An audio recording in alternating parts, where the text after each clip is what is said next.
So hello everyone, I am Vinod Singh and welcome to the current exam. So आज की class में हम 6 सितंबर का द हिंदू एडिटोरियल के इम्पॉर्टेंट वोकैब्स कवर करने वाले हैं। तो एपिसोड नंबर 74 में आप सभी का स्वागत है। तो चलिए तो बढ़ाते हैं एक कदम वर्दी की ओर। अच्छा देखो, आज आपका यूपी ट्रिपल एस सी पेट के एग्ज़ाम है यूपी में, है ना। तो जिनके भी एग्ज़ाम है उन सभी को ऑल द बेस्ट। और सब लोग अपना ध्यान रखिएगा जर्नी, क्योंकि काफ़ी ज़्यादा भीड़ हो रखी है। सब लोग ध्यान से आइए जाइएगा अपने घर, ठीक है। और कल भी एग्ज़ाम है शायद, तो 6 और 7 को एग्ज़ाम है, तो आप लोग ध्यान रखिएगा आप लोग, ठीक है। चलिए, सो कल की क्लास का पहले हम रिवीजन करते हैं, ठीक है। कल की क्लास का क्या सीन है, तो इम्प्रूडेंट हमने किया था। तो अविवेकी होता है, मूर्खतापूर्ण होता है, असावधान होता है। सिमुलेट क्या होता है सर, तो सिमुलेट मतलब अनुकरण करना, मतलब किसी को कॉपी कर लेना, मतलब किसी की नकल उतार देना, ठीक है। मतलब झूठा दिखावा करना, ये भी कह सकते हो। नोटेबल क्या होता है, मतलब उल्लेखनीय चीज़, कोई मतलब ऐसी चीज़ जिस पर ध्यान दिया जाना चाहिए, विशेष चीज़, ठीक है। स्कैंटी क्या होता है सर, तो स्कैंटिंग मतलब अल्प होता है, बहुत कम होता है, या न्यून मतलब बिल्कुल कम, एक विशेषता बताता है ये शब्द। ग्रीवियांस मतलब क्या होता है सर, तो ग्रीवियांस मतलब शिकायत होती है, दुख होती है, पीड़ा।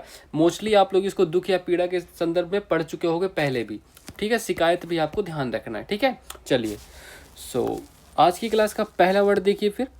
तो इनिमिकल, इनिमिकल मतलब क्या होता है सर। इनिमिकल आपने मे भी पहली बार सुना होगा इसको, आप इमेज देख के भी समझ सकते हो थोड़ा बहुत कि मतलब इसके अंदर मतलब गुस्सा भरा है कि ये किसी से बदला लेने की भावना रख रहा है। तो इसका देखो प्रयोग, जब हम इनिमिकल का प्रयोग जो करेंगे, हम एग्जेक्टिव की तरह प्रयोग करने वाले हैं। मीनिंग क्या होगी सर, हॉस्टाइल मतलब शत्रुतापूर्ण होता है, हार्मफुल मतलब नुकसानदायक या हानिकारक कह सकते हो। अनफ्रेंडली मतलब दोस्त तो आपका बिल्कुल भी नहीं है, मतलब दुश्मनी भरा, ठीक है। मीनिंग देखिए, शत्रुतापूर्ण हो गया, दुश्मनी भरा। विरोधी या हानिकारक स्वभाव वाला व्यक्ति जो होता है उसको हम कहते हैं इनिमिकल, ठीक है। तो इनिमिकल देखो, इस बच्चे का स्वभाव ऐसा है और इसका अपोजिट जस्ट ये बच्ची है। एग्जाम्पल देखिए, his inimical nature made him many enemies, मतलब उसका शत्रुतापूर्ण स्वभाव उसे बहुत दुश्मन दे गया।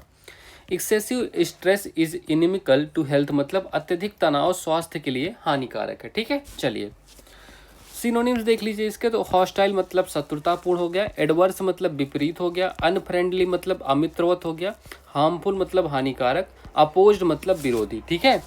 एंटोनिम्स देख लो, तो फ्रेंडली मतलब मित्रवत हो गया, सपोर्टिव मतलब सहायक हो गया, बेनिफिशियल मतलब लाभकारी, फेवरेबल मतलब अनुकूल, एमिकेबल मतलब मैत्रीपूर्ण, ठीक है। चलिए, सो वर्ड नंबर 2 देखिए, ट्रिवियल। ट्रिवियल क्या होता है सर, तो ट्रिवियल की मीनिंग हम एग्जेक्टिव की तरह पढ़ने वाले हैं। ट्रिवियल का मतलब, ठीक है, अर्थ क्या होता है, ऑफ लिटिल इंपॉर्टेंस, इनसिग्निफिकेंट या पेटी, मतलब क्या होता है, बहुत ही बिल्कुल महत्वहीन, तुच्छ हो गया, महत्वहीन, नगण्य या साधारण व्यक्ति, ठीक है। मतलब बिल्कुल तुच्छ है, कोई मतलब नहीं है जीवन में उसका, ना ही कोई वो रखता है ना। तो बिल्कुल आप कहते हो ना यार तुम तुच्छ इंसान हो, मतलब उसका महत्व बिल्कुल भी शून्य है। एग्जाम्पल देखिए, तो he lost his temper over a trivial mistake, मतलब वह एक तुच्छ गलती पर गुस्सा हो गया।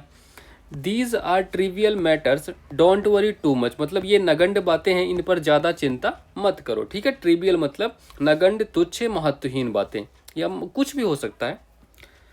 सिनोनिम्स देखिए, इनसिग्निफिकेंट मतलब तुच्छ हो गया, पेटी मतलब छोटा मोटा, माइनर मतलब गौर, अनइम्पॉर्टेंट महत्वहीन, फ्रिवोलस मतलब तुच्छ हो गया।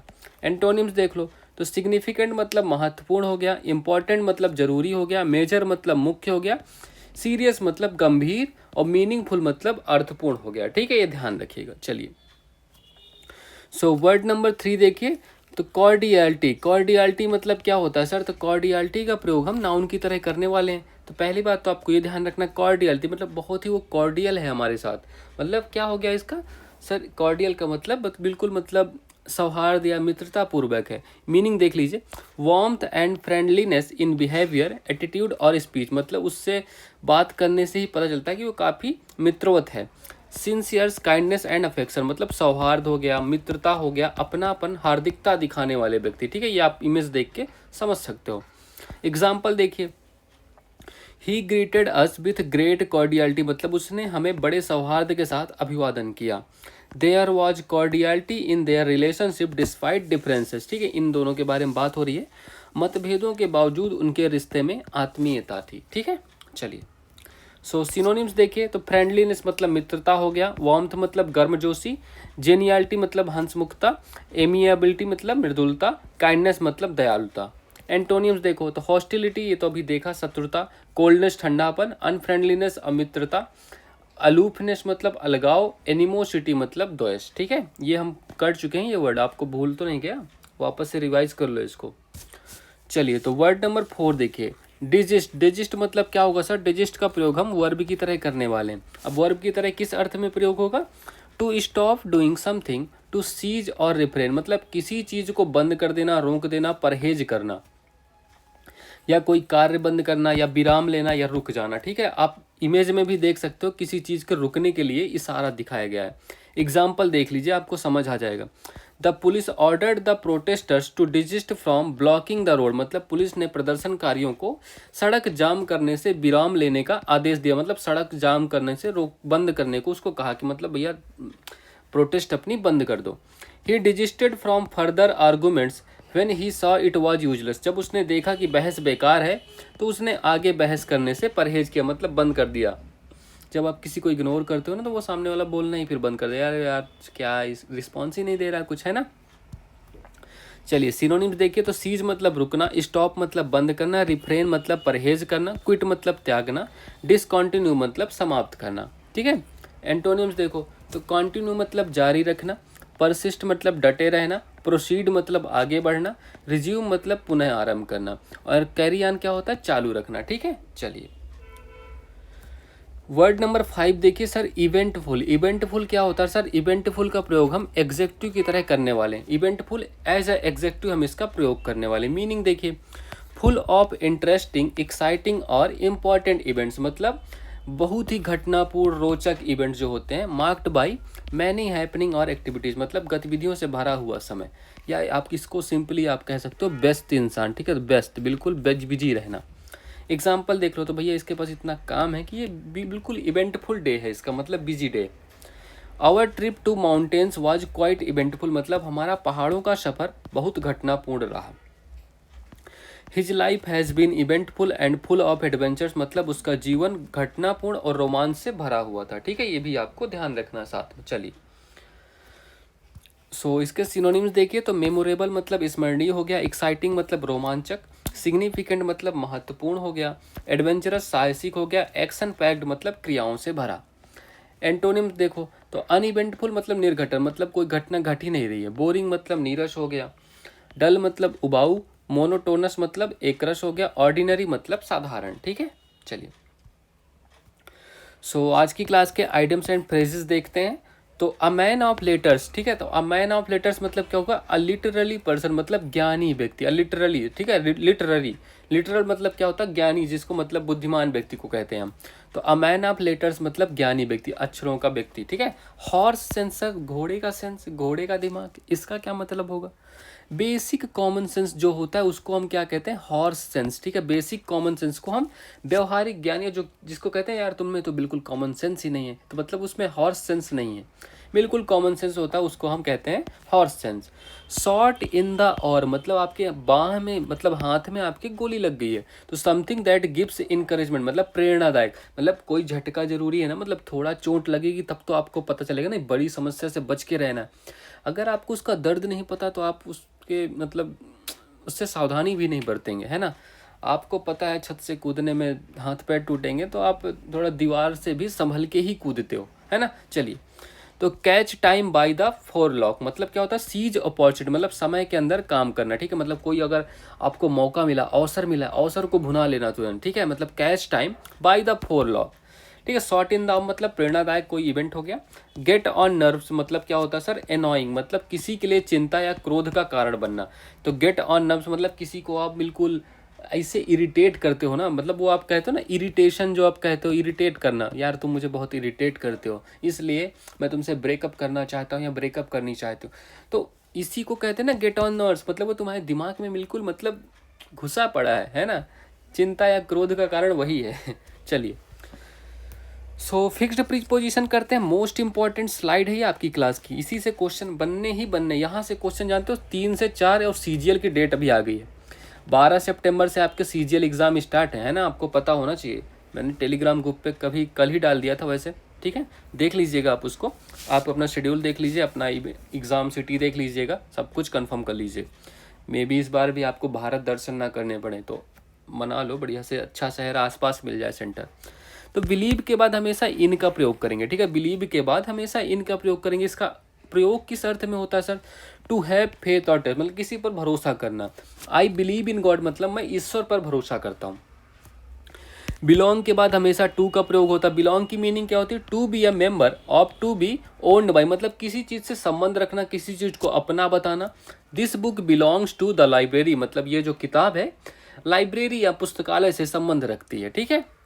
बेनिफिट के बाद हमेशा फ्रॉम का प्रयोग करेंगे आप लोग, ठीक है। तो बेनिफिट के बाद हमेशा फ्रॉम का प्रयोग। सर फ्रॉम का प्रयोग कैसे? टू गेन एन एडवांटेज और प्रॉफिट, मतलब किसी चीज़ से लाभ पाना, लाभ प्राप्त करना के अर्थ में होता है। I benefited greatly from the course, ठीक है, तो ये आपको ध्यान रखना है। वीवेयर, वीवेयर के बाद हमेशा ऑफ का प्रयोग करेंगे। टू बी कॉशियस और वेरी, मतलब सावधान रहना, चिंतित रहना, तो बीवेयर ऑफ द डॉग, मतलब कुत्तों से सावधान रहो, ठीक है। अच्छा, बेनिफिट के अगर प्रयोग और देखने होंगे तो आपको देख लेना करेंट एग्जाम का जो चैनल है यूट्यूब, वो आपको काफ़ी बेनिफिट प्रदान करता है। 10 मिनट में आपकी इंग्लिश तो बिल्कुल वो हाई फाई कर दिया है इसने, है ना। तो आप इसको भी अपने दोस्तों तक भी पहुंचाओ ताकि वो लोग भी ऐसे सीख सकें, आपसे इंग्लिश में बात कर सकें, ठीक है। चलिए, और आपके एग्ज़ाम में ये सीधे 10 से 12 नंबर बढ़ाने वाली है ये क्लास, है ना। 25 नंबर की इंग्लिश आती है CGL में, और अगर आप 10 से 12 नंबर एक्स्ट्रा पाने लग गए ना इंग्लिश में, तो फिर आप इंग्लिश में 25 में से आराम से 22-23 मार्क पा सकते हो, है ना। तो ये ध्यान रखना तुम लोग, मतलब 22-23 क्वेश्चन सही कर सकते हो, ठीक है। चलिए, ब्लेम मतलब क्या होता है सर? ब्लेम के बाद हमेशा फॉर का प्रयोग करते हैं। ब्लेम मतलब किसी पर दोष लगाना, दोषारोपण करना। To hold responsible for something wrong, मतलब किसी गलत काम के लिए किसी को जिम्मेदार बताना, मतलब दोष लगाना उस पर, ठीक है। तो he blamed me for breaking the vase, मतलब उसने मुझ पर दोष लगाया तोड़ने के लिए वेज को, ठीक है। ये ध्यान रखिएगा, बस इंपॉर्टेंट यही है। चलिए, अच्छा तो कल का होमवर्क था आप लोगों का, ये क्या था? To have bigger fish to fry, इसका मीनिंग बताना था। ये भी आपकी आइटम्स एंड फ्रेज थी। ये CGL 2024 का क्वेश्चन है, ठीक है। तो CGL 2024 का क्वेश्चन है, बताओ इसको बहुत लोगों ने आंसर बिल्कुल करेक्ट दिया था, ये तो मैंने देखा कमेंट बॉक्स में। तब आप लोगों ने देखो, तो I have to have bigger fish, मेरे पास बड़ी मछली है फ्राई करने को, मतलब मेरे पास बड़ा काम है, उसको निपटाना चाहिए पहले मुझे। To have an interest in cooking, नहीं इसका मतलब खाना बनाने में तुम्हें मज़ा आता है, बिल्कुल नहीं इसका अर्थ होगा। To know different kinds of fishing, वो क्या बहुत तरीके की मतलब फिशिंग टेक्निक, मतलब मछली पकड़ने के तरीके जानता है, इसका भी बिल्कुल मतलब नहीं बनता, है ना, ये सब गलत। टू टेक कैलकुलेटेड, रिस्क लेना, नहीं नहीं नहीं, बड़ी मछली है इसका मतलब ये थोड़ी रिस्क है। To have bigger things to take care of than the manual task at hand, मतलब क्या होगा सर? मतलब मेरे पास छोटे कामों की जगह मेरे पास बड़ा काम है, उसको भी तो करना है। तो यही तो आपका ऑप्शन करेक्ट होगा, option number D right answer. That's it, इतना आसान था। ऐसे आप एलिमिनेट करते जाओ, आपके सारे आंसर करेक्ट हो जाएंगे, है ना। चलिए, ये एक्सप्लेनेशन लिखी हुई है, आप इसे पढ़ सकते हो अगर आपको समझ अब भी नहीं आया, ठीक है। चलो, तो महत्वपूर्ण कार्यों को तुच्छ कार्यों से ऊपर रखना, इसका मतलब होता है I too have bigger fish to fry, ठीक है। चलिए, सो आज का होमवर्क देखिए, select the option that expresses the given sentence in active voice. अब इसका एक्टिव वॉइस बदलना है। Lovely twins are composed by Dominica, मतलब क्या होता है? इसको हम एक्टिव वॉइस में इसको हम चेंज करना है, और आपको जो भी आंसर करेक्ट लगे अपना आंसर आप कमेंट बॉक्स में टाइप ज़रूर किया कीजिएगा, ठीक है। आपके दोस्तों को उससे हेल्प मिलती है और आपको भी कॉन्फिडेंस बिल्डअप होता है और आप एग्ज़ाम में अच्छा कर पाते हो। फ़र्क पड़ता है बेटा इसका, आंसर आप टाइप करके देखो, फ़र्क पड़ता है। 10 दिन टाइप करोगे ना, आपको थोड़ा कॉन्फिडेंस आने लग जाएगा। चलिए, तो आप इसका करेक्ट आंसर मार्क कर दीजिएगा, कमेंट बॉक्स से मुझे बता दीजिएगा। चलिए, so that's all for this class. Please like कीजिएगा, ठीक है। और क्या कर सकते हो? लाइक कीजिएगा, शेयर कीजिएगा और सब्सक्राइब करना मत भूलिएगा, ठीक है। चलिए, सो दैट्स, चलो, so all the best, have a good